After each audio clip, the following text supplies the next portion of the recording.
99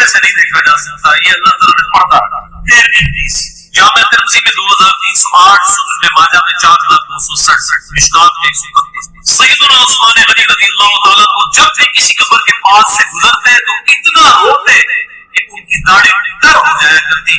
ساتھیوں نے پوچھا حضرت جب دوزخ کا ذکر کرتے ہیں اس وقت تو آپ کی آنکھوں میں آنسو نہیں آتے, لیکن قبرستان آ کر آپ نے ایسی حالت کیوں تاری ہو جاتی ہے؟ تو سیدنا عثمان نے فرمایا کہ میں نے اپنے محبوب صلی اللہ علیہ وسلم سے سنا کہ بے شک قبر آخرت کی منزلوں میں سے پہلی منزل ہے, جو اس میں بچ گیا اگلی منزلیں اس کے لیے آسان ہوتی چلی جائیں گی, اور جسے یہاں پر مشکل درپیش ہوئی اس کی اگلی منزلیں اس سے بھی مشکل در مشکل ہو جائیں گی. پھر آپ صلی اللہ علیہ وسلم نے فرمایا میں نے قبر سے زیادہ سخت اور برا منظر کبھی نہیں دیکھا. ہم اس پہ یہ کہیں گے, پہلے تو وہی عرض کریں گے کہ مرنے سے پہلے اے مسلمان کر لے اس پہ غور. کتابوں کا خدا اور ہے, بابوں کا خدا اور یہ تو ایک لائٹر موڈ میں نے بات کی. سورہ بنی اسرائیل کی آیت نمبر 36 ہے, جو 10 کمانڈمنٹس آئی ہیں ان میں سے 9th کمانڈ ہے وَلَا تَقْفُ مَا لَيْسَ لَكَ بِهِ عِلْمٌ إِنَّ السَّمْعَ وَالْبَصَرَ وَالْفُؤَادَ كُلُّ أُولَئِكَ كَانَ عَنْهُ مَسْئُولًا. انسان کسی چیز کی پیروی اس وقت تک مت کر جب تک کہ تجھے اس کے بارے میں ڈیفینیٹ علم نہ حاصل ہو جائے. بے شک کان, آنکھیں اور عقل, دل یا دماغ کوئی بھی چیز, اس کے بارے میں تجھ سے پوچھا جائے گا کہ ان 3 انسٹرومنٹس کو استعمال کر کے تم نے حق بات تک پہنچنے کی کوشش کیوں نہیں کی. تو مجھے بتائیے کیا ریویلڈ نالج میں جو کتاب و سنت کا علم ہے یا ایکوائرڈ نالج میں کہیں یہ بات ملتی ہے؟ یہ والی کہانی کے روحیں واپس آ جاتی ہیں. یہ تو ہندوؤں سے مستعار لیا گیا عقیدہ ہے. ان کے ہاں یہ آتما کا ایک کانسیپٹ ہے کہ جو بری آتما ہے وہ بھٹکتی رہتی ہے اور اچھی آتما جو ہے وہ پیس کے اندر چلی جاتی ہے. وہ تو جناب وہ تو یہ کہتے ہیں زلزلہ بھی آتا ہے, گائے نے ایک سینگ کے اوپر اٹھایا ہوا ہے کیا نام ہے زمین کو, اور جب تھک جاتی دوسرے پہ. یہ ساری توہمات ہیں.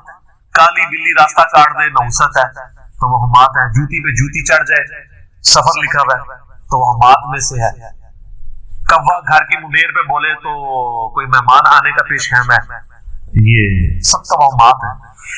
رات کے وقت جھاڑو نہیں دے سکتے, ناخن نہیں کاٹ سکتے. اتنی تہمت پرستی جو ہے وہ چل رہی ہے ہمارے معاشرے کے اندر, کیونکہ ہم لوگ ہندوؤں کے ساتھ رہے, لہٰذا یہ ساری باتیں وہیں سے آئی ہیں کہ روحیں واپس آ جاتی ہیں گھروں میں. کوئی روح نہیں ادھر آ کے کیا کرنا ہے, وہ تو سورۃ المطففین میں ہے کہ وہ علیین اور سجین کے اندر ہے. نیک روحیں جو ہے علیین میں, بری جو ہے سجین کے اندر ہے.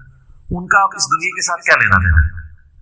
ہر بندے کی ایک یونیک روح ہے, انڈیپینڈنٹ روح ہے, اس کا دوسرے کی روح کے ساتھ کوئی تعلق نہیں ہے.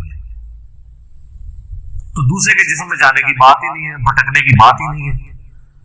بیسیکلی شیاطین ہیں جو اب کیونکہ شیطان جو جنات کے اندر شیطان موجود ہے ان کو تو ہم لوگ دیکھ نہیں سکتے, تو وہ مختلف قسم کی شکلیں دھار کے پبلکلی آ جاتے ہیں سامنے, تو لوگ سمجھتے ہیں یہ اسی بندے کی کوئی روح آ گئی ہے واپس. اس طریقے سے نہیں ہوتا, یہ بالکل جھوٹی بات ہے. اسلام کا اس سے کوئی تعلق نہیں ہے.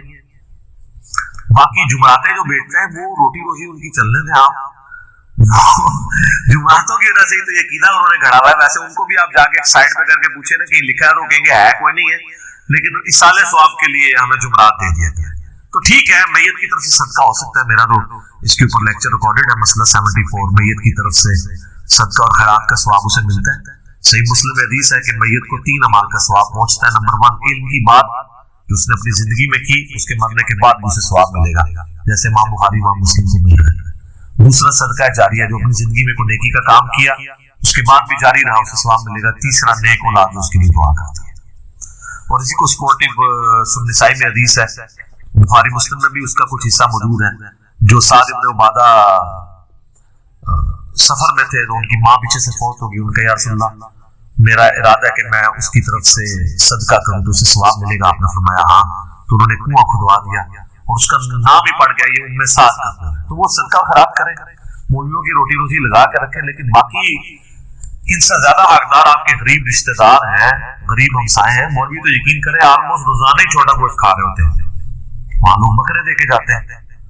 غریب رشتہ داروں کو کوئی جو ہے ایک چھٹان چھوٹا گوشت لے کے دینے کے لیے تیار ہے, اور یہ لوگ عیاشی کی زندگی گزار رہے ہوتے ہیں. آپ ان سے پوچھو, کہتے ہیں دیکھیں یہ تو برکت ہے, ہم نے علم دین حاصل کیا تھا تو ہم کھا رہے ہیں. یہ لازم بات ہے کہ قرآن میں آتا ہے کہ اللہ کے نیک بندوں کی نشانی ہے جو اپنے مال میں سے دیے اللہ کی راہ میں خرچ کرتے ہیں, لوگوں کا دیا ہوا اپنے اوپر خرچ نہیں کرتے. بالکل 180 ڈگری ہے, لیکن قرآن پڑھا ہو تو پھر پتا ہونا ہے. ہمارا اس کا جواب موجود ہے غریبوں کو, چاہے وہ علماء کرام ہو یا ائمہ مساجد ہوں, آپ کھلا سکتے ہیں. لیکن یہ جو عقیدہ وابستہ کیا ہوا ہے نا, بالکل جھوٹا عقیدہ ہے.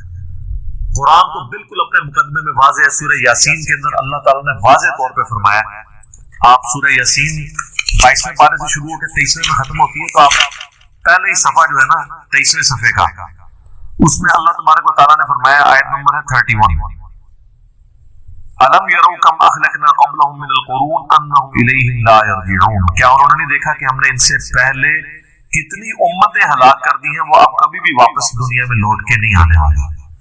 وَإِن كُلٌّ لَمَّا جَمِيعٌ لَدَيْنَا مُحْضَرُونَ, اور ان سب کے سب لوگوں کو اللہ تعالیٰ کے حضور جمع کر کے حاضر کیا جائے گا, یعنی قیامت سے پہلے وہ دنیا میں نہیں آ سکتے.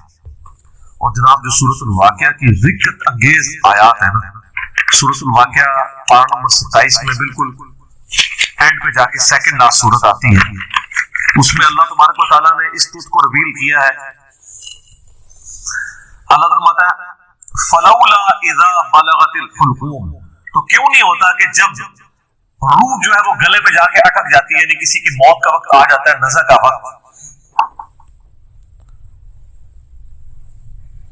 وَأَنْتُمْ حِينَئِذٍ تَنْظُرُونَ, اور تم اس وقت وہاں پہ موجود یہ سب کچھ دیکھ رہے ہوتے ہو کہ ایک بندے کی روح نکل رہی ہے, تو روح واپس کیوں نہیں لا سکتے, وہ آگے ذکر آئے گا اس کا. وَنَحْنُ أَقْرَبُ إِلَيْهِ مِنْكُمْ وَلَكِنْ لَا تُبْصِرُونَ, اور ہم مرنے والے کے تم سے بھی زیادہ قریب ہوتے ہیں, لیکن تمہیں نظر نہیں آ رہا. ظاہر اللہ اپنی شان کے لائق ہے. نحن اقرب الیہ من حبل الورید, وہ ہماری رگے جان سے بھی زیادہ قریب ہے. فلولا ان کنتم غیر مدینین, تو تم کیوں نہیں جو ہے وہ بدلے دکھ کے دین کے معاملے میں کوئی اسکیپ روٹ کیوں نہیں اختیار کر لیتے, کہاں بھاگ کے جا سکتے. ترجعونها ان کنتم صادقین, تو لوٹا لو نا اس کی روح اگر تم سچے ہو, مرے ہوئے کو واپس لے آؤ. تو یہ اللہ تعالیٰ نے بیسیکلی اس کا کانٹیکسٹ یہ چل رہا ہے کہ اللہ تعالیٰ یہ بتا رہا ہے کہ اس کائنات کا کریٹر میں ہوں, زندگی موت کا مالک میں ہوں. اگر تم سمجھتے ہو یہ تمہارے اختیار میں ہے, تو جو مر رہا ہوتا ہے اس وقت تم بھی کرسی کے ساتھ پاس ہی کھڑے ہوتے ہو, تو اس کی روح کیوں نہیں لوٹا دیتے. یہ بھی اس کے ثبوت میں ہے کہ جو بندہ مر گیا وہ اب دنیا میں واپس نہیں آئے گا. یہ بالکل اجماعی عقیدہ ہے, اس کے خلاف جو عقیدہ رکھتا ہے تو وہ کفر ہے. البتہ صحیح بخاری اور صحیح مسلم میں اشارتاً موجود ہے روح کا لوٹنا اس حوالے سے کہ وہ قبر کے اندر, جیسا کہ برزخی معاملہ ہمیں نہیں پتا کہ جب مردے کو دفنا کے جاتے ہیں تو وہ جانے والوں کے قدموں کی آہٹ بھی سنتا ہے, تاکہ اس کی حسرت میں اضافہ ہو. اگر بدکار ہے اور نیکوکار ہے تو وہ خوش ہو جائے کہ میں اپنے اعمال اپنے ساتھ لے کے آیا. وہ تو بخاری میں آتا ہے میت اپنی چارپائی پہ کلام کرتی ہے دفنانے سے پہلے, جن و انس کے سوا ساری مخلوقات سنتی ہے, کیونکہ وہ مکلف ہے نا, شریعت کے مکلف ہے. اور اگر یہ سن لے تو بے ہوش ہو جائے. وہ کہتی ہے مجھے کدھر لے کے جا رہے ہیں, اور نیک میں یہ کہتی ہے مجھے جلدی جلدی اس طرف لے جاؤ. یہ بڑا خطرناک معاملہ ہے. اللہم انی اعوذ بک من عذاب جہنم ومن عذاب القبر ومن فتنة المحیا والممات ومن شر فتنة المسیح الدجال. بخاری مسلم میں حدیث ہے, نبی الاسلام نے فرمایا, سورہ ابراہیم کی آیت نمبر 27 ہے نا, یثبت اللہ الذین آمنوا بالقول الثابت فی الحیات الدنیا وفی الآخرہ, کہ اللہ تعالی اہل ایمان کو دنیا کی زندگی میں بھی اس قول پر ثابت قدم رکھتا ہے اور آخرت کی زندگی میں. تو نبی علیہ السلام سے پوچھا کہ یہ کون سا قول ہے, تو آپ نے فرمایا لا الہ الا اللہ محمد رسول اللہ. اور آپ فرمایا یہ دنیا اور آخرت میں اس سے مراد یہ کہ جب انسان کو قبر میں رکھا جاتا ہے تو اس سے قبر میں سوال کیے جاتے ہیں مر ربک, تو وہ کہتا ہے کہ میرا رب اللہ ہے, میرا نبی محمد ہے صلی اللہ علیہ وآلہ وسلم. اور پھر نبی الاسلام نے یہ آیت پڑھ کے کہا کہ قرآن میں بھی اس بات کا ثبوت ہے کہ اللہ تعالیٰ اسے ثابت قدم رکھتا ہے قبر کے سوالات کے اندر. تو قبر کے اندر جو اس سے سوال کیے جاتے ہیں, وہ جو روح کا لوٹنا ہے وہ برزخی ہے, وہ دنیا میں نہیں آ رہی ہوتی, نہ اس کو کیمرہ لگا کے آبزرو کر سکتے ہیں. یہ بھی ذہن میں رکھیے گا, کو آبزرو بھی نہیں کر سکتا, فرشتوں کو آبزرو نہیں کر سکتا. کیمرے یہ فزیکل ورلڈ کی چیزیں